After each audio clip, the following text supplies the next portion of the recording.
you've already had some bleed off because of the immigration Mhm. under Adams. So you've lost already some top tier taxpayers, and now they want to add more taxation. The other thing I'll say on this, and I think all of us here, I think all of us here have been to Manhattan. Bodegas, not bodegas, as Dr. Jill Biden says. Bodegas are actually a part of the lifeblood of New York.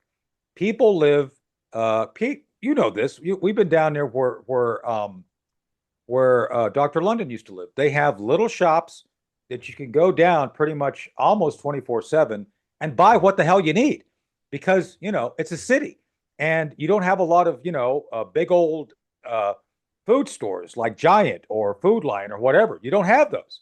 So people actually do depend on almost daily trips to the bodegas. So one of the things Chris did not mention, and he should have, is the fact that these state-run, city-run stores, there's only going to be one per borough. So that means one in Manhattan, one in the Bronx, one in so the other thing about bodegas is they're local. Like you walk out the door and you're there in 5 steps. So I'm just pointing out here that what he's proposing not only is not practical. It's not the way people live their lives in New York. So, and by the way, again, I don't want to get into the bigger picture. We get into that tomorrow night on Blaine's show. So, anyway, uh, uh, Blaine, do you want to hit that a little bit without going into what we're going to talk about tomorrow? No, I think that the stage is set. You've got Mamdani going in, but what we really have to look at is not Mamdani. What we have to look at is the formula that created London, because that's Yep. New York's fate right now. Yep. And there is a common denominator, and that common denominator is Soros. And that other common denominator is MI6. Look, we're not done with the American Revolution with the British yet. That's just the way it is. And what they're doing is unchecked migration, leveraging their relationship with the Islamic extremists, their relationship with Obama. That's why Obama was in number 10 Downing Street in London, no fewer than 3 times in the last 30 days, by the way. But this is about the takedown of the United States.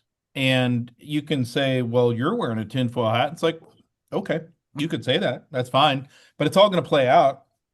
And if you need to see an example because you don't believe me, then all you have to do is go look at London because Yep. that's where they're at now. And if you say something mean-spirited about radical Islam, there he is, then you're going to be locked up. The worst sentence so far meted out is 22 months.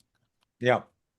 So, by the way, one of the things I will fast forward and say that I said on Blaine's podcast is that what we're seeing, what Soros is trying to do, is the ultimate expression of what Adolf Hitler was trying to accomplish. Just Right. saying, take that for what you want. No, it's true.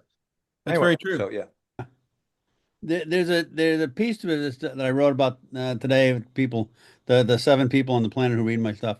Um, the issue here is that there are an amazing number of people who believe that essentially central planning and big government works, and it doesn't. And the the directed economies. Yeah, directed the economies. examples in history are legion. There is no example in history of a big government working efficiently. And you can take that all the way back. You can take that all the way back to Khufu building the first pyramids. It doesn't work efficiently. And we now have this fellow coming in to New York and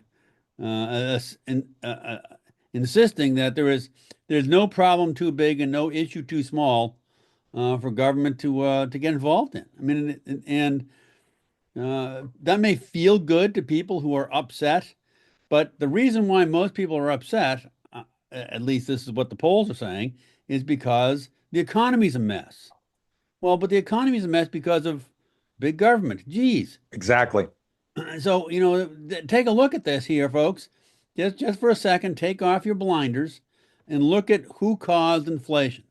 Who caused the mess that is the infrastructure in New York City that isn't being repaired. What is it? 20+% of the subway system in New York is shut down and has been for over a year.